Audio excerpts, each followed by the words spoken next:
so loving, loved cuddles, loved a cuddle. Wake up in the morning, his arms straight up for a cuddle.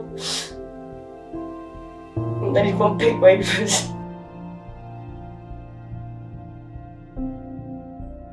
Smiled, all smiles, really, never really cried.